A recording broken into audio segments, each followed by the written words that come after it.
Bienvenue dans l'épisode 34 du tableau de bord du Blobspot, dans lequel nous allons aborder le montage de la porte sur la clé, notre manière de travailler à deux et le format de visuel que nous avons choisi pour présenter le Blobspot.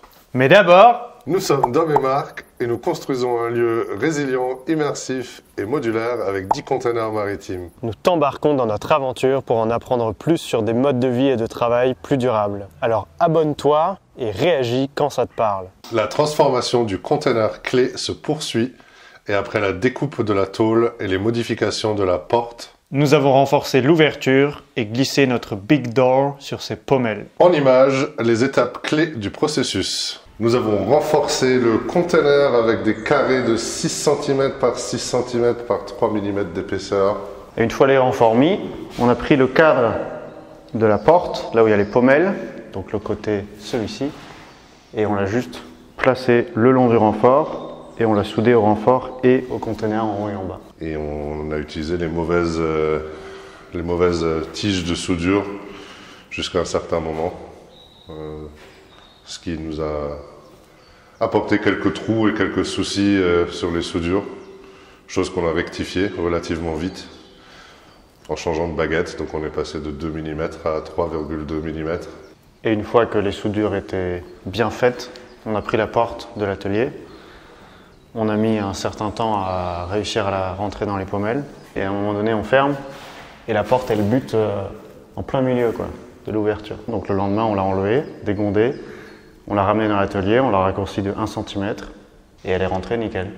Et en soi, la vraie leçon qu'on a appris sur ça, c'est pas vraiment que la porte était trop grande, c'est d'inclure des marges de tolérance un tout petit peu plus généreuses. Du coup, on a mis la deuxième partie du cadre de la porte, qui était une barre toute simple, sur laquelle on a fixé l'accueil de la serrure, disons. On a passé plusieurs heures à frotter, brosser le toit, les murs, la porte, etc. avant de pouvoir rustoler pour protéger le métal de la rouille. Et l'extérieur, il y a une partie qu'on n'a pas encore touchée parce qu'on va la repeindre en bleu comme le container. Tout ce chantier ne va pas sans une complicité de travail. Alors, voici quelques-unes de nos pensées sur le travailler autrement à deux. Qu'est-ce qui te plaît de travailler en duo? Avec toi, Ouais. plein de choses.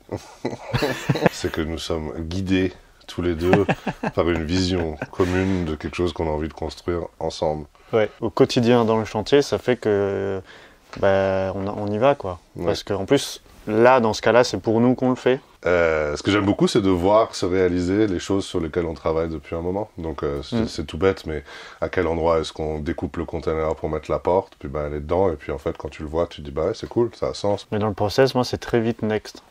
C'est-à-dire que là, une fois que la porte elle est là, c'est genre ok, next. Liège. Genre, je prends du plaisir, hein, c'est top, elle marche, etc. Mais en fait, ok, go, on En continue, fait, quoi. pour un énorme chantier, pour 2 personnes avec 10 containers, de démonter 2 casemates et de le remonter, en fait, nous, tu le disais avant, on n'est pas fabricant, constructeur, plombier, électricien, soudeur. Nous, notre vraie vision, c'est le quotidien d'un lieu qui existera autre part, le Blobspot, et on en arrivera un jour où ce sera départ et arriver autre part, et arriver autre part, il y aura une partie de s'installer autre part, mais en gros, on a envie de pouvoir bosser, d'avoir un lieu, d'accueillir, de travailler. C'est une très bonne transition vers la troisième partie qu'on va filmer dans la Situation Room avec les dessins de Anna. En effet, la transition est très bonne, puisque cette semaine a été rythmée par le travail de notre stagiaire Anna. À savoir, traduire notre vision d'un lieu sous forme de dessin attirant et clair. En reprenant le triangle bas de notre logo, elle a illustré le spot d'accueil avec les caractéristiques qu'il devra regrouper. Puis, le spot reçoit notre blob et devient le spot plus blob. Avec nos 10 containers, nos serres et le noyau d'équipe. Enfin, en réunissant les éléments de notre vision à moyen terme, Anna a dessiné le Blobspot dans quelques années avec sa touche créative. Ce visuel regroupe 3 axes de développement que nous souhaitons mettre en œuvre une fois sur notre spot d'accueil. Un travail sur les bâtiments existants en collaboration avec le territoire, l'aménagement d'un espace d'accueil avec des hébergements légers et réversibles, et l'accompagnement du vivant pour enrichir la biodiversité locale. Après quelques retouches supplémentaires, Ces dessins seront intégrés à notre dossier et nous permettront d'illustrer notre vision lors de notre campagne de financement participative. Partage-nous ce que tu en penses en commentaire et like cette vidéo pour la faire briller.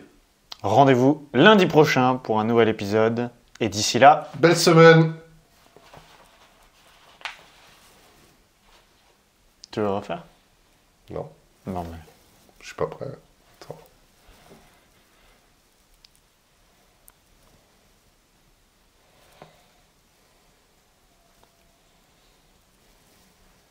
On dirait un Playmobil IA.